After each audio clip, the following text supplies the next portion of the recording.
요즘에 금값 미쳤죠. 요즘 금값이 완전 진짜 장난이 아니잖아요. 이제 물론 뭐 온수당 5,000원, 600달러까지 올라갔다가 지금은 한 5,000달러 선에서 왔다 갔다 하는 것 같은데, 뭐 25년도 초만 해도 거의 3,000달러대였던 것 같은데, 이게 갑자기 지금 5,000달러가 돼버려서 뭐 한 돈에 80만 원, 90만 원 막 이렇게 되고 있죠. 제 주변에서도 그래서 금을 대부분은 이제 KRX 계좌로 가지고 계신 경우가 많지만, 이제 또 현물로 가지고 계신 분들도 많단 말이에요. 뭐 이제 그 돌반지 같은 게 될 수도 있지만, 그냥 나의 금고 같은 데에다가 금을 막 몇 킬로씩 이제 사서 이제 보관을 하고 계신 분들이 좀 은근히 많다 보니까, 가끔씩 질문이 들어오는 게, 이거를 혹시 팔 때 세금이 없냐, 팔 때 어떤 이슈가 생기는 게 아니냐라고 물어보시는 분들이 좀 있으셔가지고, 이거에 대해서 좀 정리를 하려고요. 먼저 금이 현물로 많이 그렇게까지 거래를 안 하시는 이유가 부가세가 붙어요. 이게 부가세가 붙어가지고 사자마자 거의 10%를 손해보신다고 생각을 하셔야 돼요. 이게 무슨 말이냐면, 내가 어떤 재화를 살 때 100원짜리를 사면 거기에서 이제 부가세가 거의 한 9원 정도 붙어있고, 실질적으로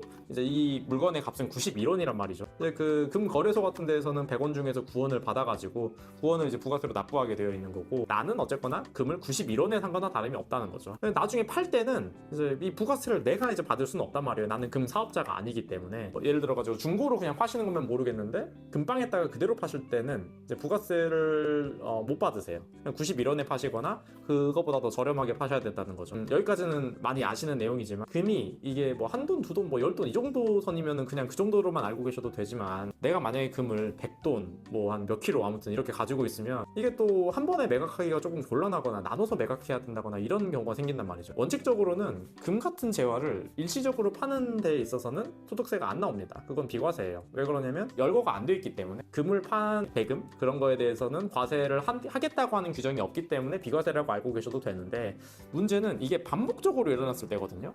이게 반복적으로 일어나면 이걸 사업으로 볼 수가 있어요. 이제 내가 이제 금 사업자 같은 걸 등록을 하지 않더라도, 내가 반복적으로 어떤 그 금을 팔았다는 사실관계만으로도 내가 사업자로 취급될 수 있다는 소리죠.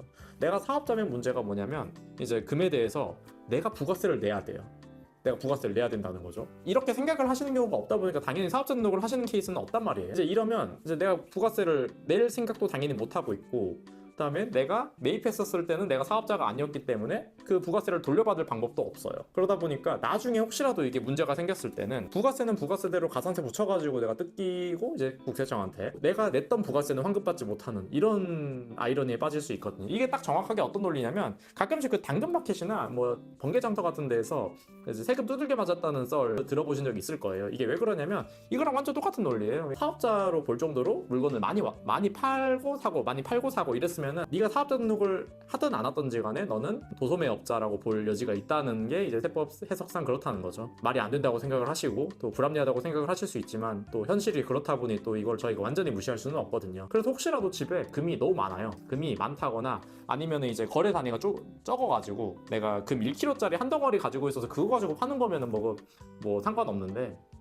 1g짜리를 1000개 파는 거랑 1kg짜리 1개 파는 거랑 완전 다른 문제가 되거든요. 그러다 보니까 내가 금을 좀 자주 거래를 해서 현금화를 시키는 케이스에서는 이런 리스크가 있다는 걸 알고 계셔야 된다는 말씀입니다. 그래서 혹시라도 내가 금을 많이 가지고 있어요. 되게 많이 가지고 있는데 이거를 팔아야 되는 케이스에서는 한 번에 그거를 던져버리셔야지, 이걸 쪼개가지고 뭐 오늘 한 번, 뭐 다음 주에 한 번, 그 다음 주에 한 번, 그 다음 달에 한 번, 이런 식으로 거래 횟수가 잦아질수록 그 리스크가 좀 커진다고 알고 계셔야 됩니다. 두 번째로 금 가지고 물어보시는 케이스가, 이 금 그냥 내가 애한테 주면 안 되냐, 뭐 국세청에서 이거 알 수도 없고 그냥 증여세도 안 내고 뭐 너무 좋을 것 같은데? 라고 생각을 하시고, 다른 세무사님들도 이거 관련 영상을 굉장히 많이 찍으시는 걸로 알고 있어요.